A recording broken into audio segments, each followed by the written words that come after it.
Thrissur Chalakudy പോട്ടയിൽ bank കവർച്ച നടത്തിയ പ്രതി പിടിയിൽ. ആശാരിപ്പാറ സ്വദേശി റിജോ ആന്റണിയാണ് പിടിയിലായത്. പ്രതിയുടെ വീട്ടിൽ നിന്ന് 10 ലക്ഷം രൂപ കണ്ടെടുത്തിട്ടുണ്ട്. തൃശൂർ റൂറൽ പോലീസാണ് പ്രതിയെ പിടികൂടിയത്. കടം വീട്ടാനാണ് ബാങ്ക് കൊള്ളയടിച്ചതെന്ന് പ്രതി പോലീസിനോട് പറഞ്ഞു. ആനന്ദ് പുതൂർ വിവരങ്ങളുമായി ചേരുന്നു. ആനന്ദ്, ഈ പ്രതിയെ എങ്ങനെയാണ് പോലീസ് പിടിക്കുന്നത്?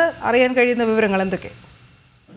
എന്തായാലും ഒടുവിൽ ഈ ബാങ്ക് കവർച്ച കേസ് പ്രതി ഇപ്പോൾ പോലീസിന്റെ പിടിയിലായിരിക്കുകയാണ്. റിജോ ആന്റണി, ചാലക്കുടി ആശാരിക്കാട് സ്വദേശി റിജോ ആന്റണിയാണ് പോലീസ് അല്പസമയം മുമ്പ് പിടികൂടിയത്. ഇയാളെ വീട്ടിൽ നിന്നാണ് പിടികൂടിയത്. ഈ CCTV ദൃശ്യങ്ങളടക്കം പരിശോധിച്ചുകൊണ്ട് പോലീസിന് നേരത്തെ തന്നെ സൂചന ലഭിച്ചിരുന്നു. ഇയാളുടെ വാഹനവും ട്രേസ് ചെയ്ത് നിന്നാണ് ഇപ്പോൾ പ്രതി പിടിയിലായിട്ടുള്ളത്. ഈ ബാങ്കിന് തൊട്ടടുത്ത് താമസിക്കുന്ന വ്യക്തി തന്നെയാണ് ഇയാൾ പറയുന്ന പ്രധാനപ്പെട്ട ഒരു കാര്യം, അതായത് പോലീസിന് മൊഴി നൽകിയിട്ടുള്ള ഒരു കാര്യം, ഇയാൾക്ക് സാമ്പത്തികമായിട്ട് ബാധ്യതകൾ ഉണ്ടായിരുന്നു. അതിനെ തുടർന്നാണ് ഇത്തരത്തിലൊരു കൃത്യത്തിലേക്ക് ഇയാൾ എത്തിയിട്ടുള്ളത്. ഏതാണ്ട് 15 ലക്ഷത്തോളം രൂപയാണ് നഷ്ടപ്പെട്ടത് എന്നാണ് ബാങ്കിന്റെ ഒരു സ്ഥിരീകരണമുള്ളത്. 10 ലക്ഷം രൂപ ഇയാളിൽ നിന്ന് കണ്ടെടുത്തിട്ടുണ്ട്. ബാക്കി 5 ലക്ഷം രൂപ ഈ ഒരു ഇടവേളയിൽ ഇയാൾ ചിലവഴിച്ചിട്ടുണ്ട് എന്നുള്ള ചില സൂചനകളുമുണ്ട്.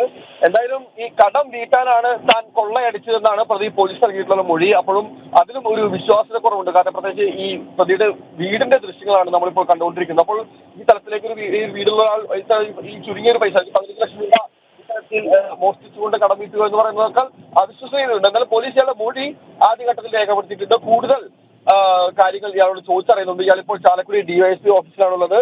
പോലീസ് ഇയാളെ ചോദ്യം ചെയ്തുകൊണ്ടിരിക്കുകയാണ്. ഈ ആഡംബര ജീവിതം നയിക്കുന്ന വ്യക്തിയാണ് ഇയാൾ എന്നുള്ളതാണ് നാട്ടുകാർ പറയുന്ന പ്രധാനപ്പെട്ട കാര്യം. ഇയാളുടെ ഭാര്യ വിദേശത്ത് നഴ്സാണ്.